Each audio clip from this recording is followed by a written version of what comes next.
The date is July 10, 1856. In the village of Smiljan, Croatia, a terrifying storm tore through the midnight sky. As lightning struck again and again, the midwife whispered in fear, "This child will be a child of darkness." But his mother looked down at the baby in her arms and replied with determination, "No, he will be a child of light."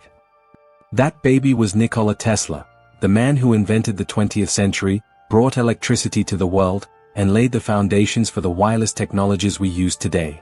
From radio to remote control, from alternating current to X-rays, his fingerprints are undoubtedly on every corner of the modern world. Yet, this genius ended his life not in luxury hotels, but in solitude, drowning in debt, with only pigeons for friends. So, how was the master of electricity left in the dusty pages of history, labeled merely as a mad scientist? Here is the story of the man who lived far ahead of his time, Nikola Tesla. The mind of a genius, it was blatantly obvious, even when he was a child, that Tesla's mind worked differently from other people's. He saw sudden flashes of light before his eyes, and within these flashes, he could visualize the designs of complex machines down to the finest detail. Before building a machine, he would plan and run it in his mind, even calculating whether the parts would wear out. When he went to the Graz Polytechnic School for Engineering, his intellect would sometimes leave his professors in awe, and other times, utterly infuriated. He worked 20 hours a day and knew almost all of Voltaire's works by heart. However, this obsessive pace brought him to the brink of a severe nervous breakdown. He had to cut his education short, but he never lost his vision. While walking in a park in Budapest, watching the setting sun and reciting verses from Goethe, that famous lightning bolt struck his mind, the rotating magnetic field. He drew the principle of the induction motor, which we use everywhere today from refrigerators to fans, right there in the dirt with a stick. This drawing was the first step that would change the world. Arrival in America and Edison. In 1884, Tesla stepped onto the New York harbor with only 4 cents in his pocket, poems he had written himself, and a letter of recommendation. The letter was addressed to the most famous inventor of the era, Thomas Edison, and it read, "I know 2 great men. One is you, and the other is this young man." Tesla began working with his childhood hero, Edison. However, these 2 geniuses were complete opposites. Edison was a practical merchant who believed in trial and error. Tesla was an elegant engineer who worked with theoretical calculations. The ties were severed when Edison promised Tesla $50,000 if he could fix his inefficient generators. When Tesla solved the problem after months of work and asked for his money, Edison laughed and told him, "Tesla, you don't understand our American humor." Feeling betrayed, Tesla left. For a while, to survive, he dug ditches in the streets of New York. The architect of the future was knee-deep in mud just to feed himself. The war of currents, his destiny changed when he met George Westinghouse. Westinghouse believed in Tesla's alternating current, AC, vision. At that time, Edison was using the direct current, DC, system. However, DC could not transport electricity over long distances. A power plant had to be built every 2 kilometers. Tesla's AC system, on the other hand, could carry electricity for miles over thin cables. Thus began the great struggle that would go down in history as the War of Currents.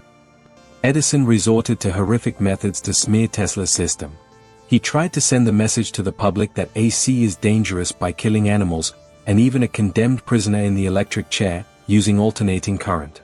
But science prevailed. At the 1893 Chicago World's Fair, the world was mesmerized when Tesla illuminated the entire fairground with hundreds of thousands of bulbs. The master of light took the stage, passed high voltage through his body, and wirelessly lit the lamps in his hands. The ultimate victory came when Tesla and Westinghouse won the tender for the world's first hydroelectric power plant at Niagara Falls. As a child, looking at a picture of Niagara, Tesla had said, "One day I will harness that water's energy." He had kept his promise. Peak and the wireless dream, he was now rich and famous, but he saw money only as a tool for new inventions. His laboratory in New York had become a show center for the celebrities of the era. Figures like Mark Twain would come to his lab to try out his artificial earthquake machine.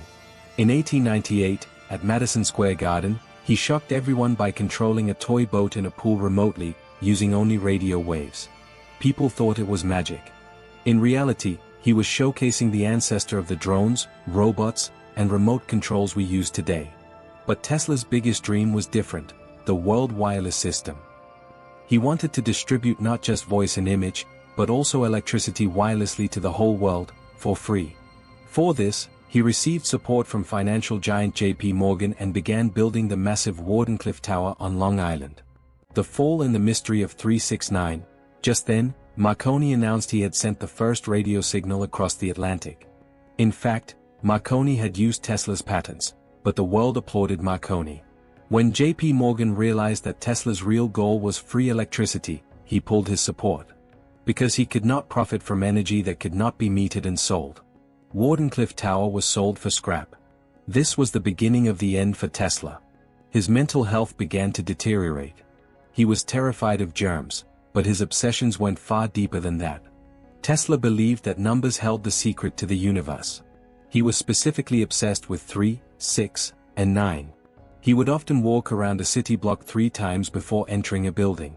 He demanded exactly 18 napkins, a number divisible by 9, to clean his dining table before every meal.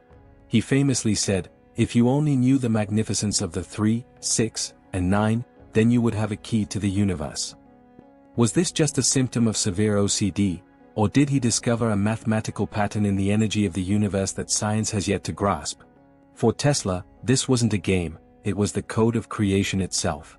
He started living in hotel rooms, moving from one to another when he couldn't pay the bills. He began to shun people. The only ones he spoke to were the pigeons in the park. He mentioned his love for a particular white pigeon in his diary.